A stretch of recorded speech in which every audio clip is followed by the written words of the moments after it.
Scott Moore is a 1992 graduate of the University of Nebraska at Kearney, and today we are very proud to welcome him back to his alma mater as our keynote speaker. It has been 24 years since he delivered the student address at his own commencement in this very arena. Tyson, make a note, you're to be back here in May of 2040, I hope. Yeah? Scott earned his Bachelor of Science in Economics and Political Science, and in 1995 received his Juris Doctorate degree from Creighton University School of Law. He began his legal career that same year in Omaha as an associate attorney for the Baird Holm Law Firm. In 1998, new career opportunities emerged when he accepted a position as a trial attorney with the Civil Rights Division of the United States Department of Justice in Washington, D.C. While at the Justice Department, he serves as the lead counsel on some of the largest patent and practice cases alleging violations with Americans with Disabilities Act and the Fair Housing Act. 5 years later, in 2003, he returned to Baird Holm, where he is currently the firm's lead ADA, fair housing, and disability law practice attorney. Scott is widely recognized as a national expert in ADA and fair housing laws. He specializes in representing business and nonprofit organizations under investigation by the federal enforcement agencies, including the Department of Justice, the Department of Housing and Urban Development, and the Equal Opportunity Employment Commission.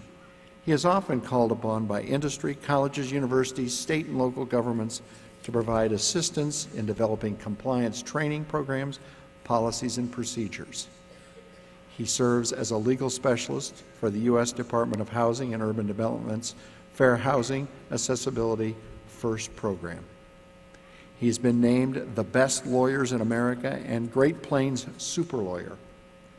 He has also been recognized in the lawyer spotlight by the American Bar Association and their Commission on Mental Health and Physical Disability Law. He is a superstar. Please join me in welcoming Scott Moore.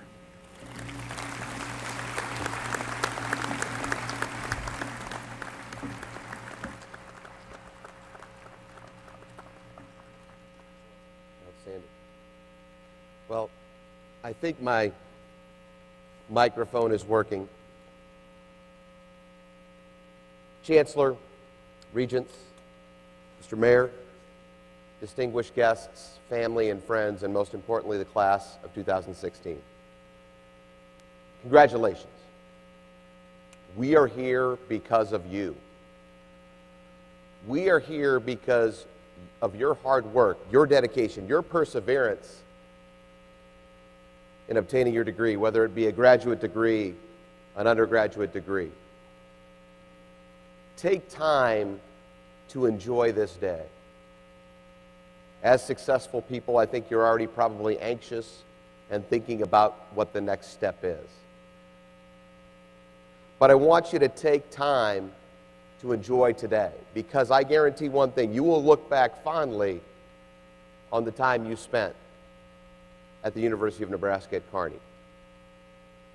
Savor the day, enjoy it, congratulations.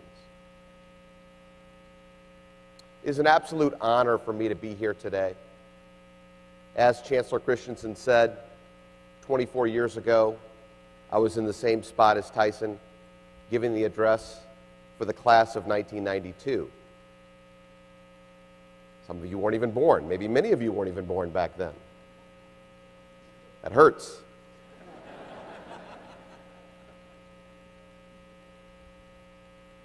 But I recall it as yesterday in many ways. I recall it as a lifetime ago in many ways.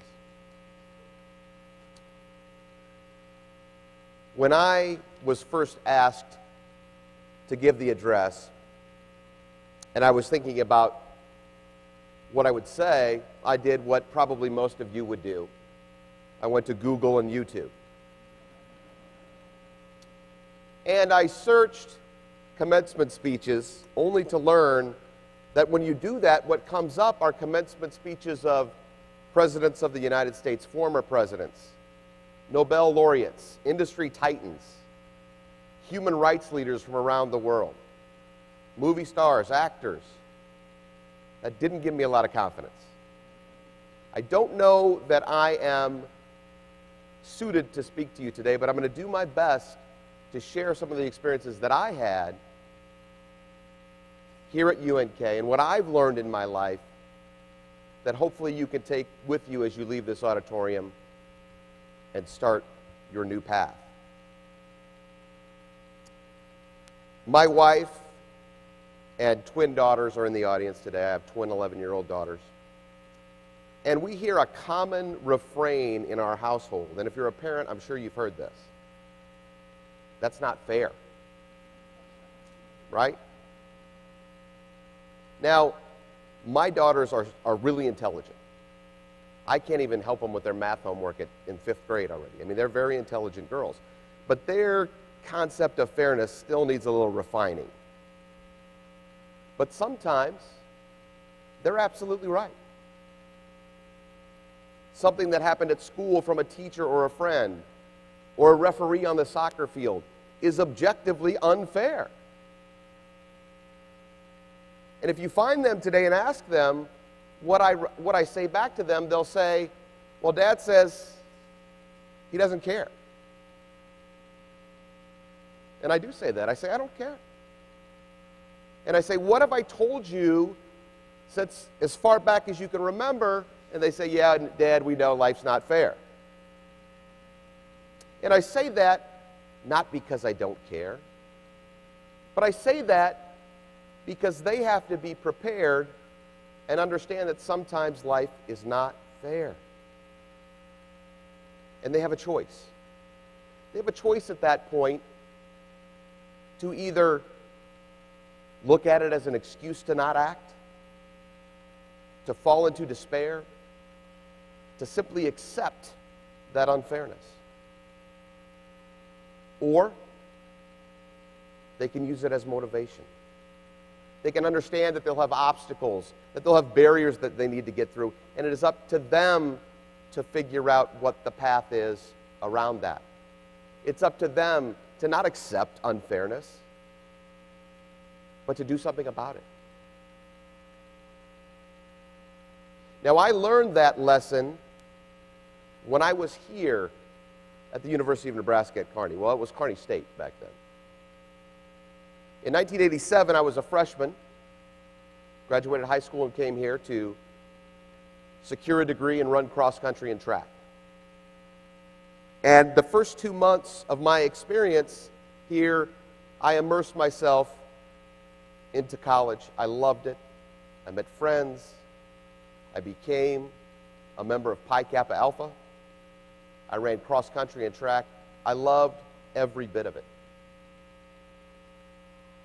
But something drastically changed on the evening of March 21st of 1987.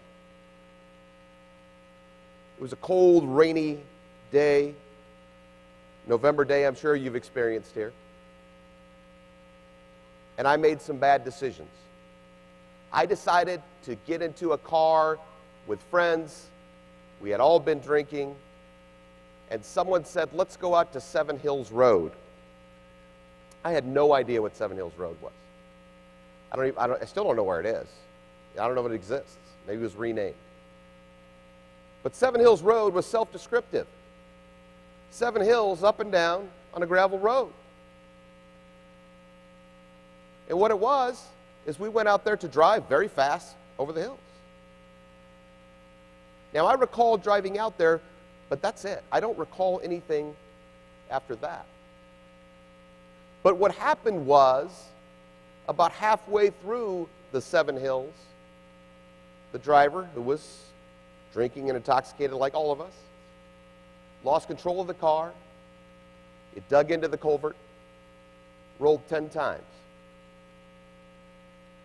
I flew out of the back of the window. I don't know how far I was thrown, but it ended up with broken ribs, a collapsed lung, a ruptured spleen, a broken spine, and a severed spinal cord.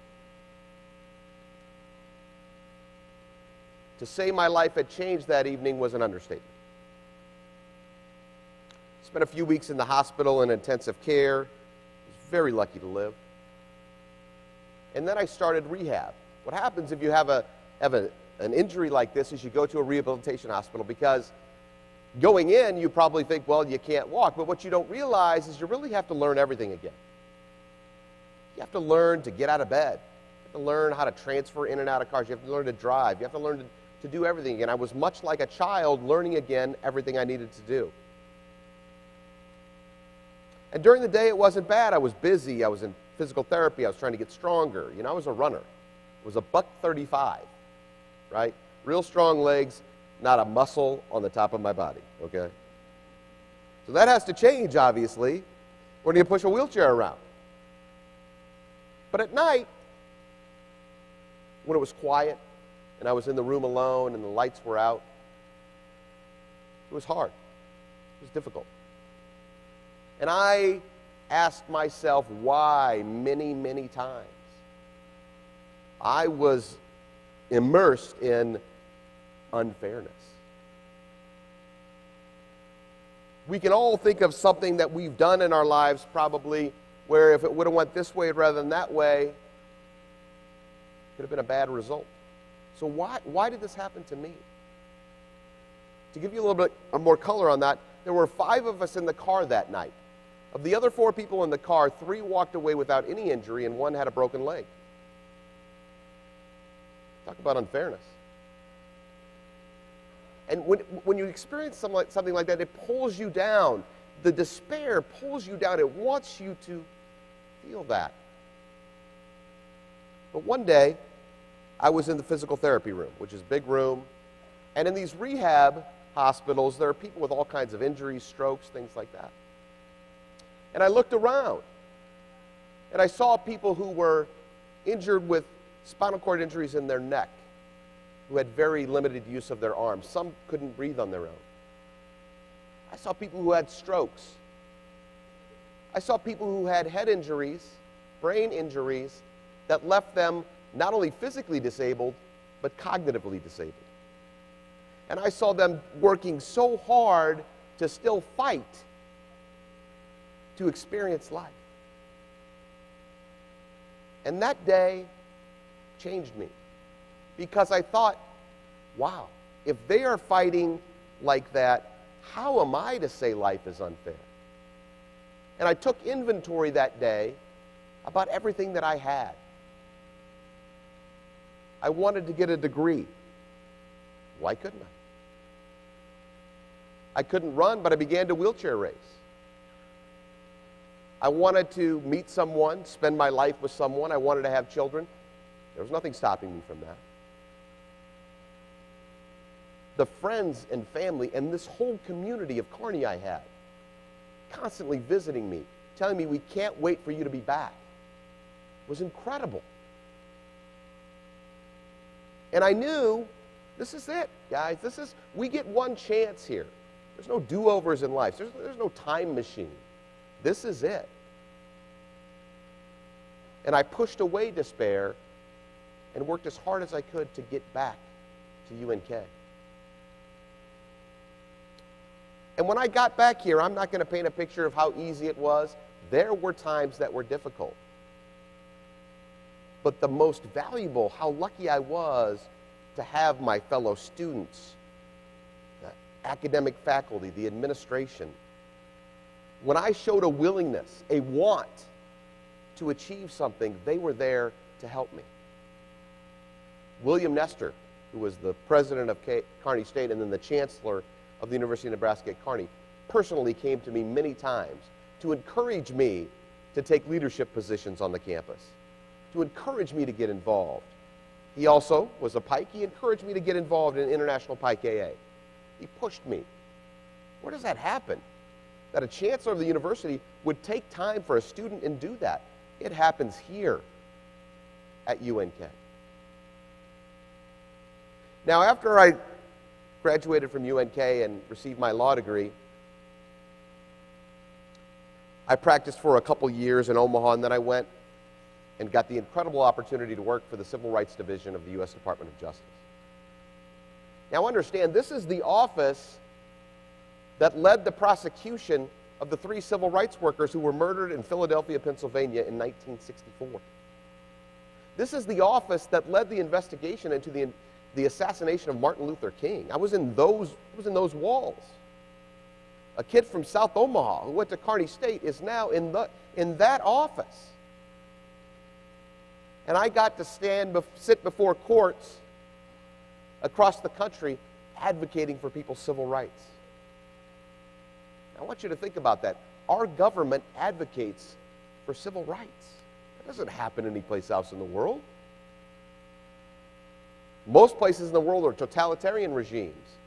And even if they're not, they don't put the resources towards that. So at that point, now I had a chance to not only get through it and understand that I needed to get around unfairness, I had a chance to do something about it. I took what I had learned. I took the strength that I got from this community and put it to work there. Now, every day I wake up and my wheelchair is beside me. It's always going to be next to my bed. The reminder is there. So every day I take inventory like I did in that day in the hospital. How lucky I am. I have a beautiful, loving, intelligent wife. 2 beautiful, loving, intelligent, kind girls that are my daughters. I have incredible friends. I work in a law firm with the smartest, most talented lawyers in the country. The opportunities I have are endless. Everybody has a chair next to their bed in some way, shape, or form when they wake up. All of you do. And if you don't now, there will be some time in your life where you will be facing something. Whether it's a disability or a health condition or a personal relationship issue or an issue at work or an issue at home, it's going to happen. And I challenge you, when despair tries to grab you and to pull you down, to take inventory. Learn from that and look around your communities. Look around where you are and find those folks that need a voice, that are being pulled into despair, and give them a voice. Give them the help. Pull them from there. Each of you, I have no doubt, will be able to do that. I want to leave you with a thought about how we can take inventory right now in your life. If you were born in the United States, you are one of 4.4% of the population of the world. You hit the jackpot. That's like winning the lottery being born in this country. By graduating today, you are one of 39% of Americans who have a college degree. The postgraduate degrees, you're one of 8% of Americans that have that. Take inventory today of what we have. And finally, I want to leave with you a thought. In 1940 and early 1941, England was at the brink. It was World War II, and Germany was bombing London and other cities. And we hadn't entered the war yet. And everyone thought it was done. There was not going to be any more Britain, not going to be any more England. It was going to be Nazi-occupied territory. That changed in 1941. It also changed in 1941 after we entered the war. But in 1941, Winston Churchill gave a commencement speech. And he talked about how things had changed, the despair that they felt a year before, and how different it was, and what lesson they could learn. And he said the lesson was never give in. Never give in. Never, never, never. In nothing great or small, large or petty, never give in, except to convictions of honor and good sense. Never yield to force. Never yield to the apparently overwhelming might of the enemy. Never give in. So as you leave today, I challenge you, never give in to despair. Never give in to unfairness. You have the opportunity to change the world. So never, ever, ever give in.